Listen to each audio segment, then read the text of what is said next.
Alice's Adventures in Wonderland, written by Lewis Carroll. Chapter 9, The Mock Turtle Story.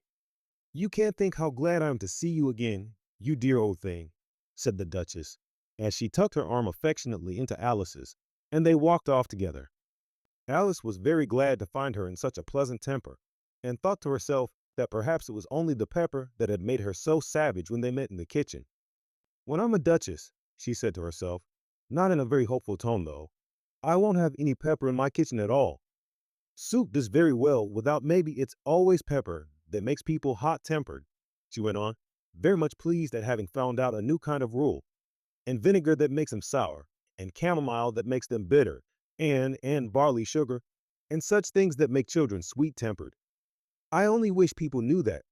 Then they wouldn't be so stingy about it. She had quite forgotten the Duchess by this time, and was a little startled when she heard her voice close to her ear. "You're thinking about something, my dear, and that makes you forget to talk. I can't tell you just now what the moral of that is, but I shall remember it in a bit." "Perhaps it hasn't one," Alice ventured to remark. "Tut, tut, child," said the Duchess. "Everything's got a moral, if only you can find it." And she squeezed herself up closer to Alice's side as she spoke. Alice did not much like keeping so close to her. First, because the Duchess was very ugly, and secondly, because she was exactly the right height to rest her chin upon Alice's shoulder, and it was an uncomfortably sharp chin. However, she did not like to be rude, so she bore it as well as she could. "The game's going on rather better now," she said, by way of keeping up the conversation a little. "'Tis so," said the Duchess, "and the moral of that is, oh, 'tis love that makes the world go round." "Somebody said," Alice whispered, "that it's done by everybody minding their own business." "Ah, well, it means much the same thing," said the Duchess, digging her sharp little chin into Alice's shoulder as she added, "and the moral of that is, take care of the sense, and the sounds will take care of themselves." How fond she is of finding morals in things, Alice thought to herself. "I dare say you're wondering why I don't put my arm round your waist," the Duchess said after a pause. "The reason is that I'm doubtful about the temper of your flamingo. Shall I try the experiment?" "He might bite," Alice cautiously replied, not feeling at all anxious to have the experiment tried. "Very true," said the Duchess. "Flamingos and mustard both bite. And the moral of that is, birds of a feather flock together." "Only mustard isn't a bird," Alice remarked. "Right, as usual," said the Duchess. "What a clear way you have of putting things." "It's a mineral, I think," said Alice. "Of course it is," said the Duchess, who seemed ready to agree to everything that Alice said. "There's a large mustard mine near here. And the moral of that is, the more there is of mine, the less there is of yours." "Oh, I know," exclaimed Alice, who had not attended to this last remark. "It's a vegetable. It doesn't look like one, but it is." "I quite agree with you," said the Duchess. "And the moral of that is, be what you would seem to be. Or if you'd like it put more simply, never imagine yourself not to be otherwise than what it might appear to others, that what you were or might have been was not otherwise than what you had been would have appeared to them to be otherwise." "I think I should understand that better," Alice said very politely, "if I had it written down. But I can't quite follow it as you say it." "That's nothing to what I could say if I chose," the Duchess replied in a pleased tone. "Pray don't trouble yourself to say it any longer than that," said Alice. "Oh, don't talk about trouble," said the Duchess. "I make you a present of everything I've said as yet." "A cheap sort of present," thought Alice. "I'm glad they don't give birthday presents like that," but she did not venture to say it out loud. "Thinking again?" the Duchess asked, with another dig of her sharp little chin. "I've a right to think," said Alice sharply, for she was beginning to feel a little worried. "Just about as much right," said the Duchess, "as pigs have to fly and the M." But here, to Alice's great surprise, the Duchess's voice died away, even in the middle of her favorite word, moral, and the arm that was linked into hers began to tremble. Alice looked up, and there stood the Queen in front of them, with her arms folded, frowning like a thunderstorm. "A fine day, Your Majesty," the Duchess began in a low, weak voice. "Now, I give you fair warning," shouted the Queen, stamping on the ground as she spoke. "Either you or your head must be off, and that in about half no time. Take your choice." The Duchess took her choice, and was gone in a moment.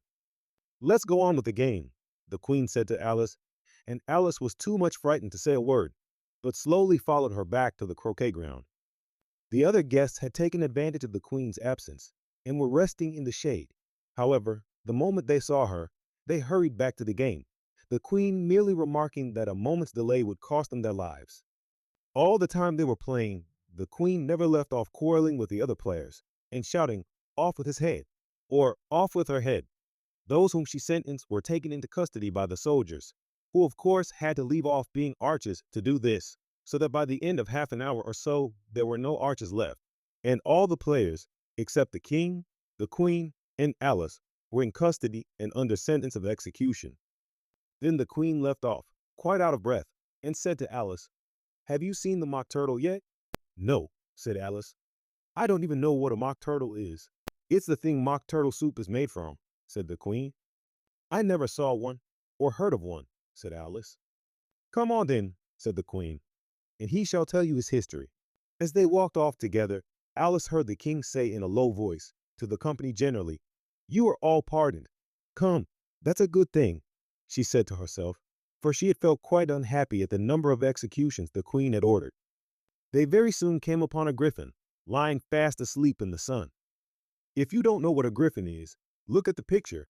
"Up, lazy thing," said the queen, "and take this young lady to see the mock turtle and to hear his history. I must go back and see after some executions I've ordered." And she walked off, leaving Alice alone with the griffin. Alice did not quite like the look of the creature, but on the whole, she thought it would be quite as safe to stay with it as to go after that savage queen. So she waited. The griffin sat up and rubbed its eyes. Then it watched the queen till she was out of sight. Then it chuckled. "What fun!" said the griffin, half to itself, half to Alice. "What is the fun?" said Alice. "Why, she," said the griffin. "It's all her fancy that. They never executes nobody, you know. Come on." "Everybody says come on here," thought Alice, as she went slowly after it. "I never was so ordered about in all my life. Never." They had not gone far before they saw the mock turtle in the distance, sitting sad and lonely on a little ledge of rock, and, as they came nearer, Alice could hear him sighing as if his heart would break. She pitied him deeply. "What is his sorrow?" she asked the griffin, and the griffin answered, very nearly in the same words as before. "It's all his fancy, that. He hasn't got no sorrow, you know. Come on." So they went up to the mock turtle, who looked at them with large eyes full of tears, but said nothing. "This here young lady," said the griffin, "she wants for to know your history, she do." "I'll tell it her," said the mock turtle in a deep, hollow tone. "Sit down, both of you, and don't speak a word till I've finished." So they sat down, and nobody spoke for some minutes. Alice thought to herself, "I don't see how he can ever finish if he doesn't begin." But she waited patiently. "Once," said the mock turtle at last, with a deep sigh, "I was a real turtle." These words were followed by a very long silence, broken only by an occasional exclamation of HGCKRH from the griffin and the constant heavy sobbing of the mock turtle. Alice was very nearly getting up and saying, "Thank you, sir, for your interesting story." But she could not help thinking there must be more to come, so she sat still and said nothing. "When we were little," the mock turtle went on at last, more calmly, though still sobbing a little now and then, "we went to school in the sea.